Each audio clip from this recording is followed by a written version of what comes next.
On July 16, 1969, a rocket lifted off from Cape Canaveral and carried 3 Americans toward the moon. The man who designed that rocket had spent World War II building weapons for Adolf Hitler, using slave labor from a concentration camp. His name had been carefully cleaned from the official record. America needed him, so America looked the other way. The Apollo 11 launch is one of the most iconic moments of the 20th century. The Saturn V rocket, the greatest machine human beings had ever built. Its chief architect, the man who designed it, who had spent 15 years building America's space program from the ground up, was Wernher von Braun, former member of the Nazi Party, former SS officer, former technical director of the V-2 rocket program, the weapon that killed over 9,000 British civilians during the Blitz, and a man who personally recruited prisoners from the Buchenwald concentration camp to work as slave labor at the Peenemünde rocket facility. More than 20,000 people died at that facility. In the spring of 1945, as Allied forces closed in on Nazi Germany from every direction, 2 races were happening simultaneously. The first, to end the war. The second, to capture Germany's scientists before the other side did. Nazi Germany had produced technology that no other country possessed. The V-2 ballistic missile, the first long-range guided ballistic missile in history, advanced aircraft, chemical weapons programs, medical research that could not have been conducted under any ethical framework. America wanted all of it, and it wanted the people who had built it. In May 1945, Wernher von Braun and his team surrendered to American forces. They were not treated as prisoners of war. They were treated as prizes. Von Braun had prepared for this moment.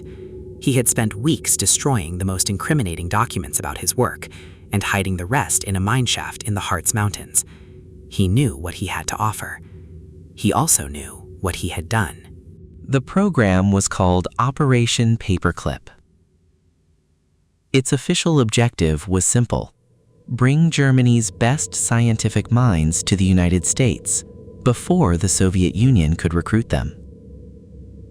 President Truman authorized it with one explicit condition: no former Nazis, no active Nazi supporters.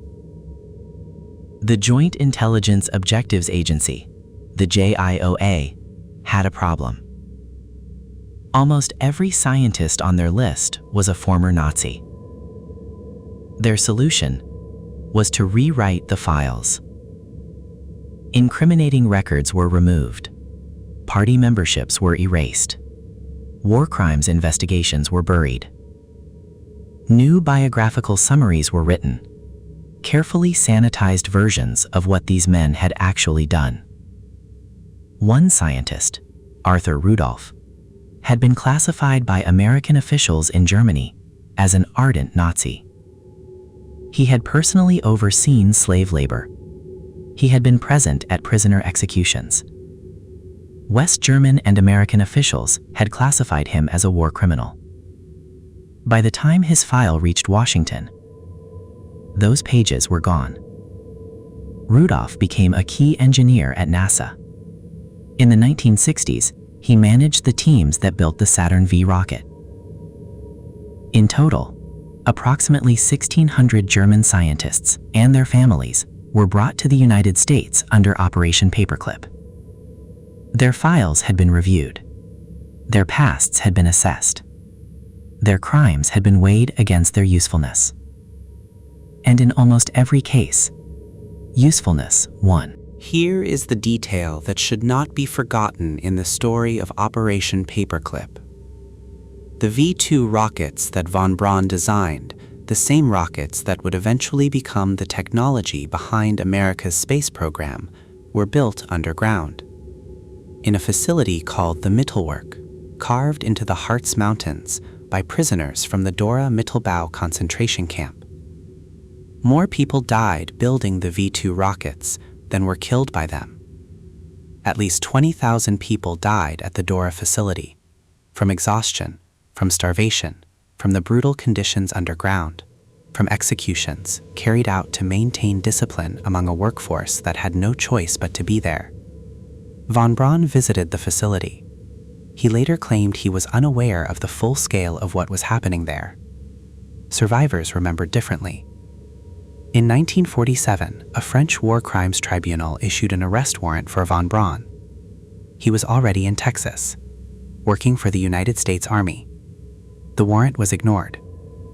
A satirist named Tom Lehrer wrote a song about him in 1965, while von Braun was directing NASA's most celebrated work. The lyric went, "I aim at the stars, but sometimes I hit London." It was meant as a joke. It was not entirely a joke. On July 20, 1969, Neil Armstrong stepped onto the surface of the moon. The rocket that carried him there was designed by a team that included men who had built weapons for Hitler, used slave labor from concentration camps, and had their war crimes quietly erased from the official record by the country that hired them. The question that Operation Paperclip has never stopped asking is this: does the achievement justify the deal? The files of Operation Paperclip remained classified until the 1980s. 40 years. The scientists worked. They became American citizens. They received honors and awards. Their neighbors and colleagues knew nothing of what the files contained. Most of them died in America, respected, celebrated. In 2006, the Office of Special Investigations finally succeeded in publishing an official record documenting what Operation Paperclip had done.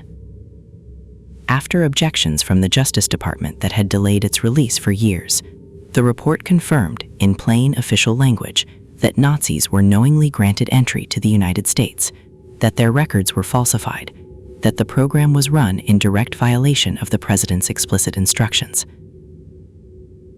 The men who built Operation Paperclip asked a simple question: what is a war criminal worth if they can win us the Cold War?